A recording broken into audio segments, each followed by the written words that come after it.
오늘 우리에게 주시는 하나님 말씀, 구약 성경 말씀과 신약 성경 말씀 한 장씩 보도록 하겠습니다.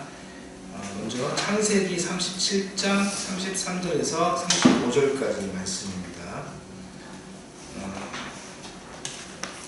제가 교독하겠습니다. 그가 그 옷을 알아보고서 부르짖었다. 내 아들의 옷이다. 사나운 들짐승이 그 아이를 잡아먹었구나. 요셉은 찢겨서 죽은 것이 틀림없다. 야곱은 슬픈 아버지의 옷을 찢고 베옷을 걸치고 아들을 생각하면서 여러 날을 울었다. 같이 읽겠습니다. 그의 아들딸들이 모두 나서서 그를 위로하였지만 그는 위로받기를 마다하면서 탄식하였다. 아니다, 내가 울면서 나의 아들이 있는 스올로 내려가겠다. 아버지는 이른 자식을 생각하면서 울었다. 신약 성경 골로새서 3장 12절에서 15절까지 말씀입니다. 교독하겠습니다. 그러므로 여러분은 하나님의 택하심을 입은 사랑받는 거룩한 사람답게 동정심과 친절함과 겸손함과 온유함과 오래 참음을 옷 입듯이 입으십시오. 누가 누구에게 불평할 일이 있더라도 서로 용납하여 주고 서로 용서하여 주십시오. 주님께서 여러분을 용서하신 것과 같이 여러분도 서로 용서하십시오. 이 모든 것 위에 사랑을 더하십시오. 사랑은 완전하게 묶는 띠입니다.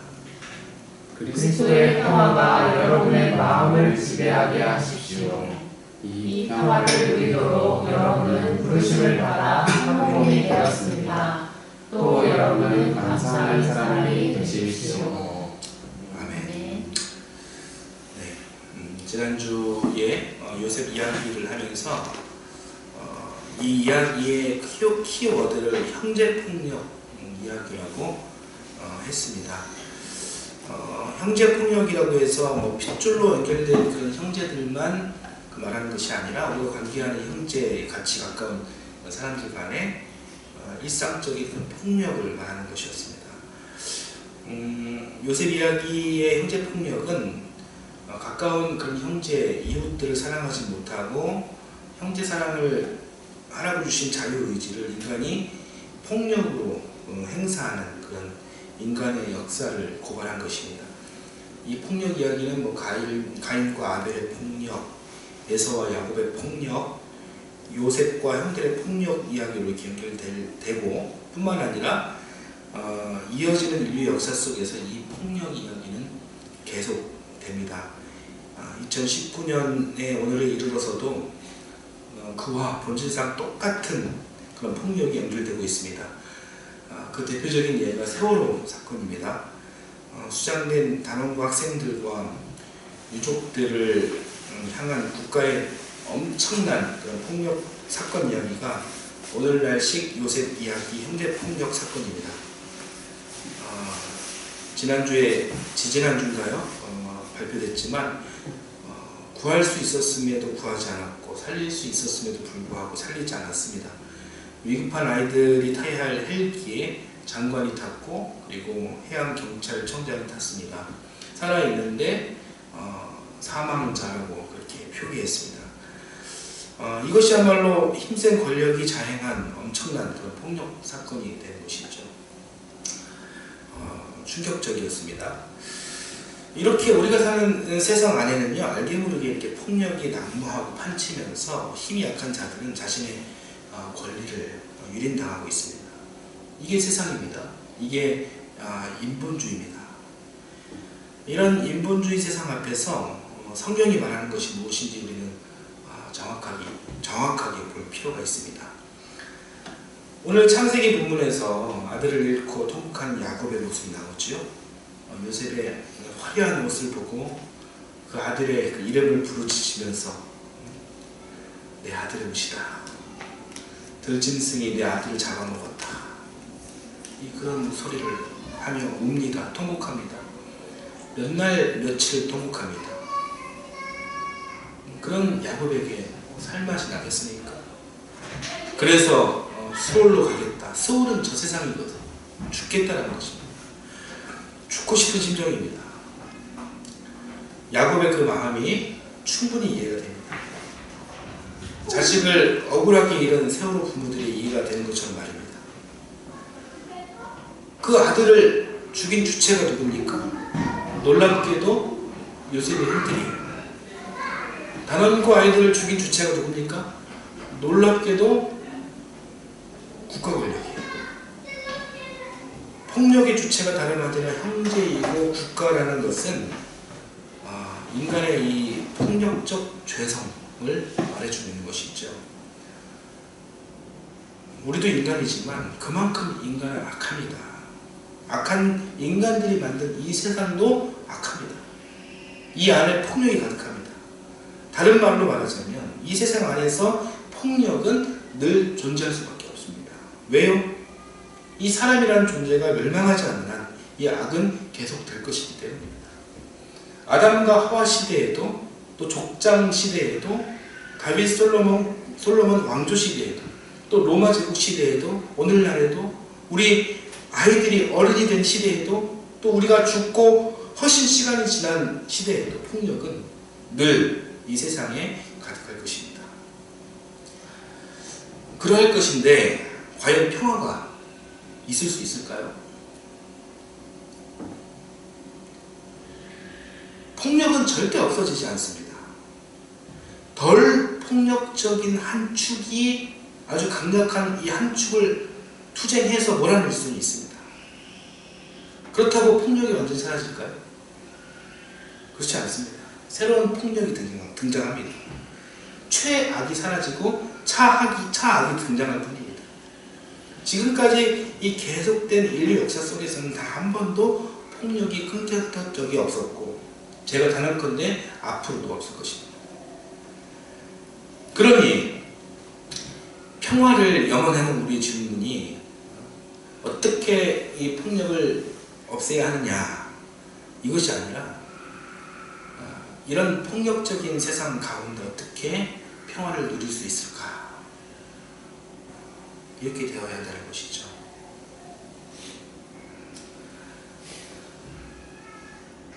오늘날 살아가는 사람들 대부분의 사람들 다 화가 나 있습니다.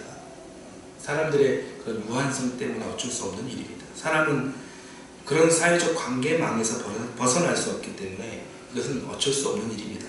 사람은 홀로 존재할 수 없는 것이죠. 어떤 식으로든 관계성이 있기 때문에 어떤 식으로든 갈등하고 또 폭력을 행사하고 그 폭력을 정당화하고 또 투쟁할 수밖에 없는 것입니다. 오늘날뿐만 아니라 원시사회를 다룬 책들을 보면요, 그 문명이 발달하지 않은 그 옛날 옛적 그 사회에서도 그 갈등 때문에 이 갈등을 해소하기 위해서 어떤 그런 의식을 행사했다고 합니다. 그 의식은 희생양을 바치는 것이었습니다. 그 희생양이 사람이든 동물이든 바치면서 그 자신들의 그런 문화, 신화를 만들어 왔다는 것입니다. 오늘 우리가 이제 주목할 것은 그런 신화가 아니라 폭력성입니다.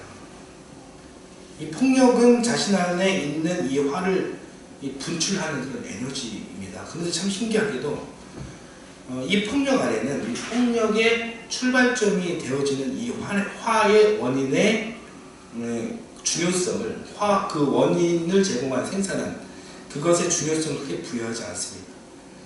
사람들이 집중하는 것은 이 화를 어떻게 푸느냐 이것이죠. 사람들이 그렇습니다. 보통 일단 화를 생산한 그 시스템이나 화를 제공한 어떤 상대는 보통 나보다 더 힘이 센 경우가 많거든요. 그래서 일단 화가 나면 화를 생산한 제공한 그런 상대에 저항하거나 투쟁하기보다는 예전에 제가 그랬던 것 같아요. 막 벽을 막 때리거나 그리고 아무도 없는 곳에서 막 큰 소리를 지르기도 하고 또 엉뚱한 그런 사람에게 분풀이를 하기도 합니다. 물론 이 엉뚱한 사람은 나보다 힘이 약하거나 비등한 사람들입니다. 그렇게 화를 막 분출하고 나면 뭐 분노가 어느 정도 해결되게 돼 있죠. 화가 난 사람들은 자기보다 약한 자를 찾아서 어느 정도 조직된 형태를 갖춰서 그렇게 폭력을 가하는 것이죠. 이런 방식으로 인류는 그런 폭력적인 그 관계망을 형성하고 그 안에서 또 질서를 세워가지고 자기 화를 다스리곤 했다는 것입니다. 이것은 결국 자기를 공격한 그 시스템을 그대로 따라하게 되는 것이죠. 한마디로 자기도 어떤 한 희생양을 삼아가지고요, 그 폭력을 가하고 그를 통해서 자기 화를 다스리고 또 자기 폭력을 정당화하는 것입니다. 이런 연쇄적 폭력이 돌고 돌아 모든 사람들은 지금 오늘날 늘 화가 나 있는 것이고, 그리고 알게 모르게 폭력이 연속되고 있는 것이고 또 이 폭력을 정당화하는 것입니다. 바로 이 시스템이 사람이 만들어낸 매우 폭력적인 희생양 시스템이라는 것이죠. 창세기 여행을 통해서 제가 깨달은 것이 있다면요, 사람의 이기로 시작된 욕심은 결국 폭력을 낳는구나 였습니다. 우리는 이런 폭력의 현실 안에 지금 알게 모르게 지금 살고 있는 것입니다. 이런 현실, 이런 진단을 했을 때 안타까운 참혹한 이 현실 속에서 생명 창조, 생명 구원의 이 하나님을 믿는 우리의 질문은 이 세상이 강요하는 논리, 이 폭력성을 우리가 인정해서는 안 되는 것입니다. 폭력 가운데 이 폭력이 가득한 이 세상에서 우리는 어떻게 평화를 만들고 누릴 수 있는가? 쉽지 않은 일이지만 이것이 근원적인 우리의 관심이고 고민이 되어야 하는 것입니다. 어떻게 해야 여러분 그 폭력이 난무하는 이 땅에 평화가 올 수 있을까요? 대안이 있을까요? 한번 생각해 보십시오.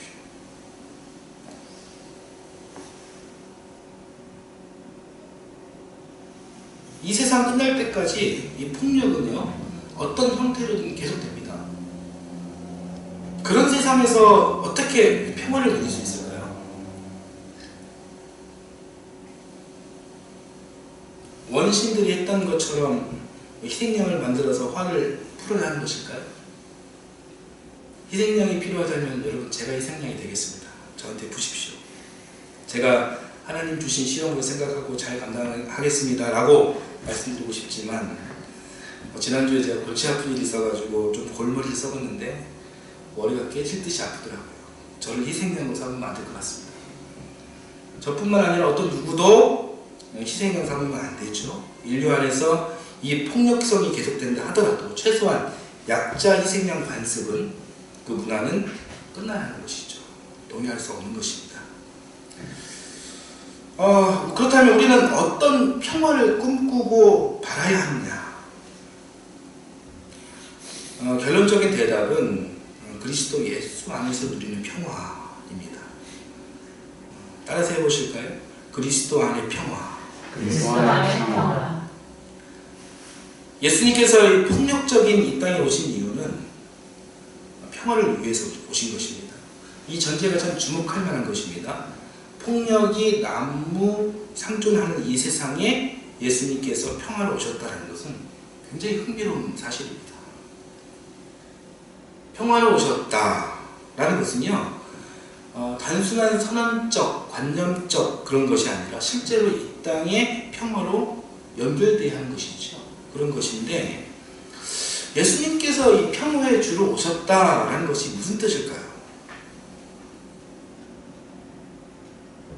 두 가지 주장이 있어요. 1번은 예수님은 당시 악의 축, 로마 제국을 쫓아내려고 오셨다는 주장입니다.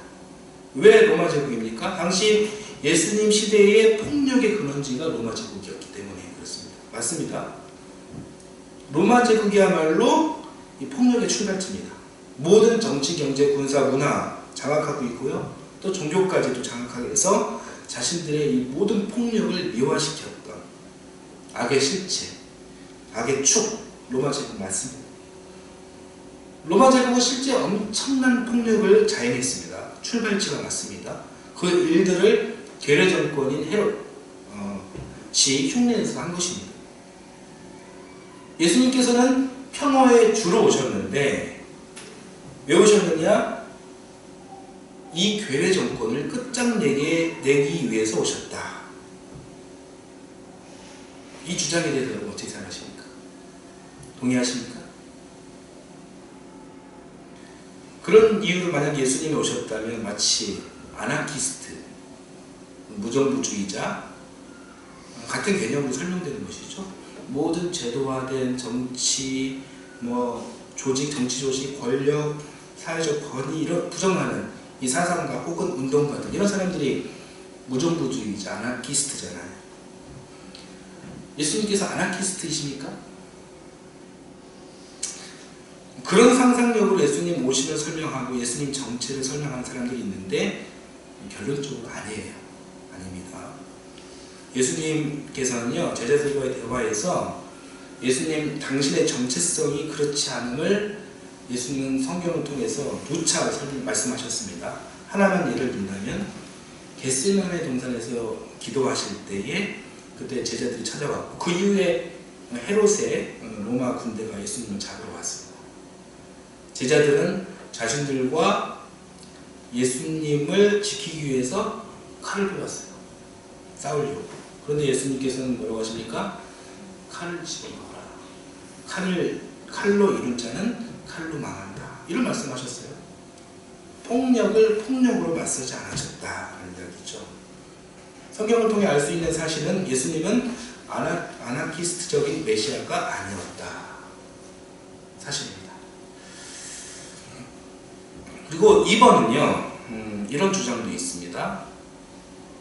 세상의 현실에 눈 감고 온갖 불의와 폭력에도 눈 감고 오직 내 마음의 평화를 말하는 그런 사람들이 있어요.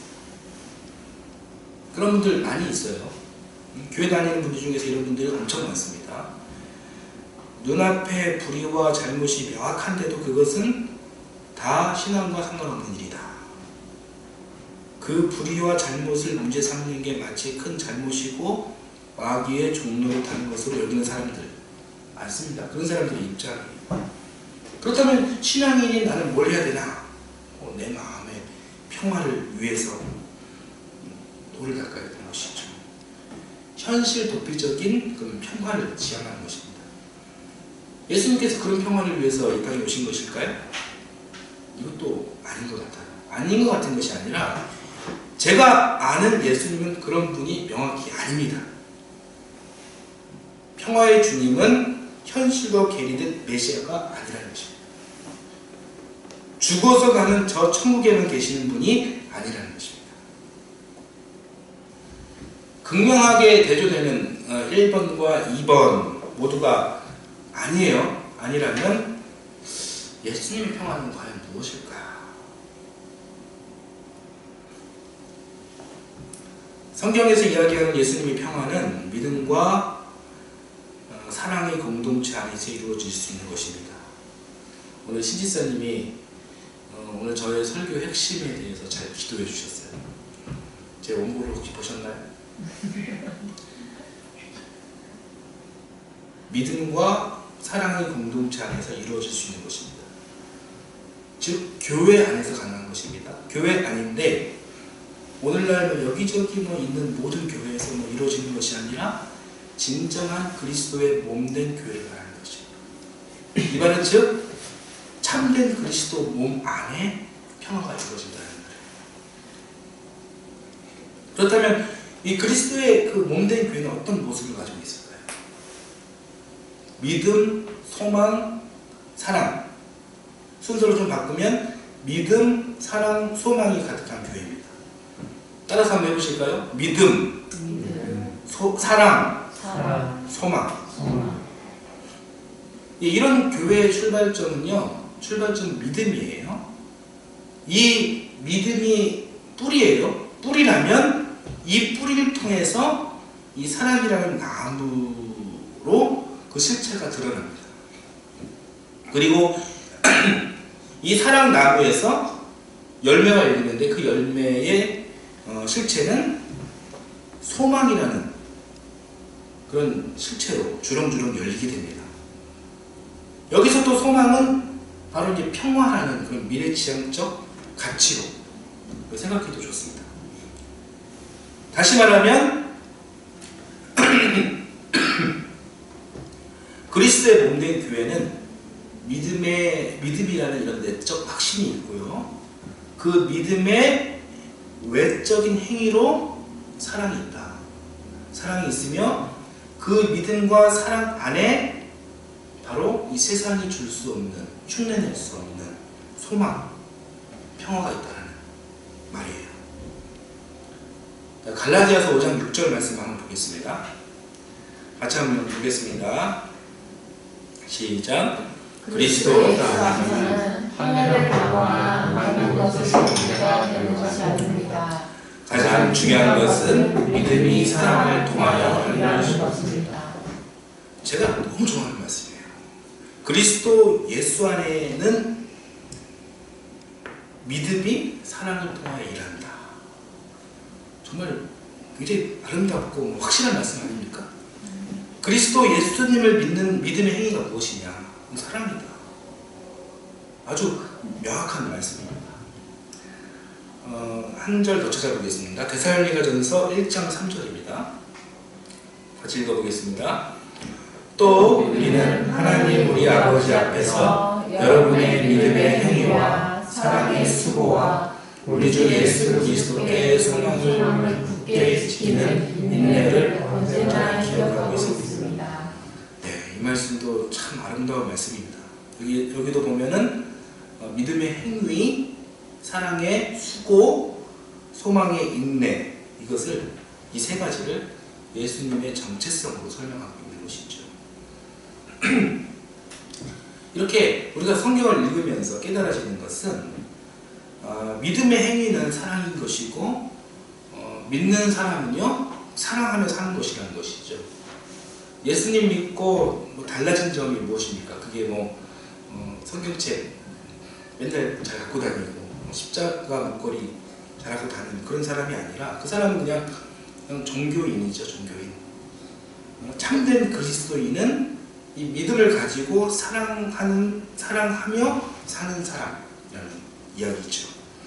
그 이야기를 갈라디아서 5장 6절이 아주 정확하게 드러내 주는 것이죠. 믿음이 사랑을 통하여 일하는 것. 믿음이 사랑을 통하여 일하는 것.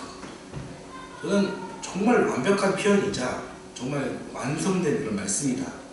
이렇게 생각을 합니다. 여기서 말하는 사랑은 러브, 에로스, 남녀간의 사랑 이런 것은 아니죠. 이런 것이 아니고 무엇입니까? 네, 크게 네, 예, 아가페 사랑입니다. 이것을 한번 표현하자면, 그렇죠. 창조주 하나님의 피조물에 대한 사랑이며 피조물을 사랑하시는데 죽기까지 사랑하신 예수 그리스도의 그 사랑, 그것이 이제 아가페. 우리가 이제 우리의 언어로 표현하자면 그렇게 표현할 수 있습니다. 따라서 참된 그리스도인의 최고 정점에 있는 가치는요, 바로 이 창조주 하나님이 만드시고 그리스도 예수가 이루신 아가페라는 것입니다. 사랑입니다. 이를 믿는 그리스도인 된 자로서 우리에게 딱 하나 우리가 해야 될 일이 있다면 바로 이 아가페를 실천하는 것입니다. 이 아가페의 실천 과정과 구현 속에서 비로소 그 평화가 있다는 것이죠. 그 평화는 어떤 것이냐? 세상이 말하는 평화는 차원이 다른 것이고 세상에 줄 수 없는 그런 그리스도의 평화라는 것입니다. 하나님의 아가페, 그리고 세상에 줄 수 없는 그리스도의 평화 같은 것이죠. 이렇게 좀 말은 제가 쉽게 하고 했는데 사실 이 아가페와 그리스도의 평화를 어떻게 삶으로 구현해야 되는지, 이 구체적인 실천 과제가 무엇인지 이것을 또 생각하자면 좀 복잡해집니다. 쉽지 않습니다. 그래서 여기에 대한 대답은요, 구체적인 과제에 대한 대답은 유명한 독일 신학자 게르트 타이센이라는 그런 분의 설명으로 대신해 보도록 하겠습니다. 네 가지로 정리해서 말씀드릴게요. 1번은, 첫 번째는 사랑하기 위해서는 그 출발점에 자기 부인이 있어야 된다. 자기 부인이 있어야 한다. 결혼해야 된다는 얘기가 아니고 자기 자아를 부인해야 한다 라는 말입니다. 구체적으로 자기 신분, 자기 권력, 기득권, 권위 등 남들보다 유리한 포지션이 있다면 그것을 포기해야 한다는 것이죠. 내가 가진 것이 있습니까? 내가 더 건강합니까? 아니면 상대가 더 부족합니까? 상대가 건강하지 않습니까? 상대가 장애가 있습니까? 그러면 자기가 가진 것을 부인하고 내세우지 말고 내가 낮아지든 상대방을 높이든 상대방의 눈높이에서 출발해야 된다는 것이죠. 갈라디아서 3장 27절 말씀 한번 보겠습니다. 같이 한번 읽겠습니다. 시작. 여러분은 모두 세례를 받아 그리스도와 하나가 되고 그리스도를 옷으로 입은 사람들이 때문입니다. 자기 부인은 우리가 지금 다 받은 세례와 같은 것입니다. 세례는 그냥 형식적인 것이 아니고 세례는 그리스도 예수의 옷으로 갈아입었다는 그런 뜻이에요. 이 말씀 앞에 어떤 문장이 있다면 내 옷을 벗고 이것이 있을 것입니다.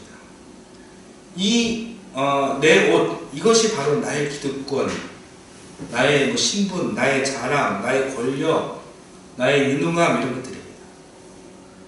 따라서 하나님의 아가페를 실천하기 위한 첫 번째 단계는 바로 이런 것들을 부인하는 거예요. 자기 기득권을 포기하는 것입니다. 자기를 부인하는 것입니다. 그리고 두 번째, 위에 1번을 전제한 사랑의 두 번째 단계는 온유와 겸손입니다.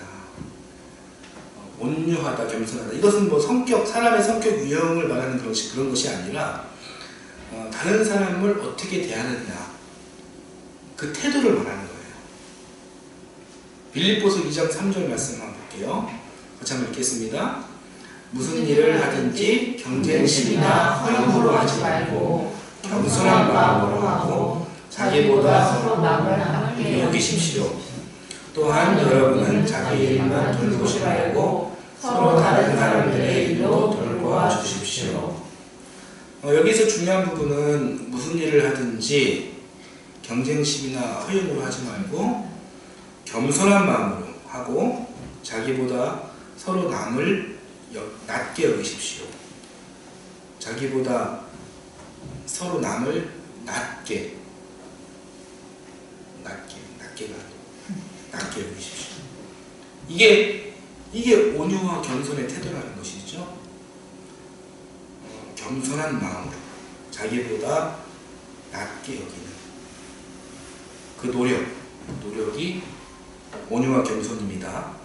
세 번째는 사랑은 상호성입니다. 서로라는 것이죠. 이 성경에는요, 이 서로라는 말이 참 많이 나와요. 사랑도 어떻게 하라는 것인가요? 혼자 사랑하라? 홀로 사랑하라? 네, 서로 사랑하라. 그리고 그 방금 읽은 빌립보서 2장 3절 후반부에 또 뭐라고 되어 있습니까? 또한 여러분은 자기 일만 돌보지 말고 서로 다른 사람의 일도 돌봐주십시오. 그리고 오늘 본문인 신약의 본문인 골로새서 3장 13절에서 3번이나 반복하는 것이 무엇입니까? 13절 한번 봐볼까요? 가보겠습니다. 시작. 누가 누구에게 불평하는 말이여 서로 인정하고 서로 용서하여 주십시오. 주님께서 여러분을 사하신 것 같이 여러분도 서로 용서하십시오. 예, 서로 용납하여 주고 서로 용서하여 주고 서로 용서하십시오. 서로가 3번이나 반복합니다. 사랑은 이 서로라는 이 상호성이 중요하다는 이야기예요. 만약 서로가 아니면요, 그것은 사랑이 될 수가 없어요. 밑에 사람에게 뭐 일방적으로 주는 것은 그것은 사랑이라기보다는 동정에 가까운 것입니다. 뭐 그것도 나쁜 것은 아니지만 사랑의 가치보다는 사랑의 가치와 같은 선상에서 볼 수가 없는 것이죠. 그리고 위에 사람에게 주는 것은 사랑이 아니라 그것은 우상화예요. 그래서 우리가 기억해야 됩니다. 하나님의 아가페 사랑은 서로가 있는 것입니다. 서로 사랑하는 것입니다. 4번째, 사랑은 확장성이 있어야 되는 것입니다. 사랑의 첫 번째 단계는 자신을 사랑하는 것입니다. 하나님의 창조물로서 자존감을 갖는 것이 첫 번째이고요. 2번째는 방금 위에서 이야기한 서로 사랑, 이웃 사랑을 이야기하는 것입니다. 3번째는 원수 사랑이에요. 자기 사랑과 이웃 사랑까지는 어떻게든 한다 해도 사실 원수 사랑 이것은 쉽지 않죠. 쉬운 일이 아닙니다. 어렵습니다. 어렵기 때문에 뭐 당장 여러분들에게 원수를 사랑하라 이렇게 말씀을 제가 드리고 싶지는 않아요. 저도 그렇게 못하니까. 그러나 이제 하나님의 이 아가페 사랑은 확장성이 있다는 것이거든요. 그렇기 때문에 참 그리스도인이라면 일단 우리가 개념을 알아야 된다. 하나님의 이 아가페 사랑 안에 원수 사랑 이것이 있다. 그래서 우리는 이 개념을 마음속에 염두에 놓아야 한다는 것이죠. 그러나 사실 예수 그리스도의 십자가 사랑을 생각하면 우리가 사실 사랑하지 못할 사람은 없죠. 그렇습니다. 사랑할 수 없는 사람까지 사랑하는 것이 바로 하나님 아가페의 본질입니다. 이것이 그리스도 몸 안에서 이루어지는 것이며 교회 공동체가 이루어야 하는 것이며 참된 그리스도인이 마땅히 해야 할 과제인 것입니다. 타이센 목사님이 설명한 4가지 사랑을 위한 실천 과제, 여러분 이것을 좀 기억하시길 바라겠고, 주보에 제가 잘 정리를 해놨으니까요. 한번 다시 한번 묵상하시면 여러분들 신앙생활에 분명히 도움이 될 것입니다.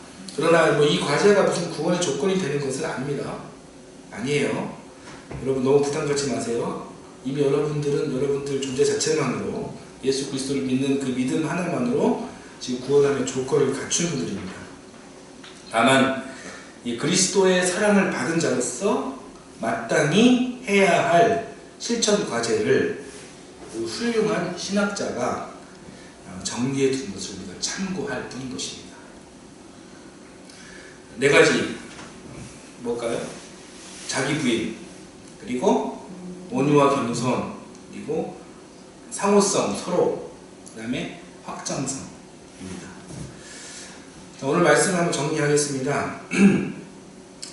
하나님 아가페는 내 옷을 벗고 그리스도의 옷으로 갈아입는 몸으로 발견할 수 있습니다. 그 옷을 입은 공동체가 바로 그리스도의 몸된 교회입니다. 이 공동체의 특징은 자기를 부인하고 그리고 온유와 겸손의 태도를 일관하고 서로를 향해서 축복하고 또 하나님 아가페를 확장해 나갑니다. 예수님의 평화는 바로 이 가운데 있어요. 이 평화를 이루는 과정 속에 반드시 고난이 있어요. 그리고 상처가 있어요. 그리고 아픔도 있어요.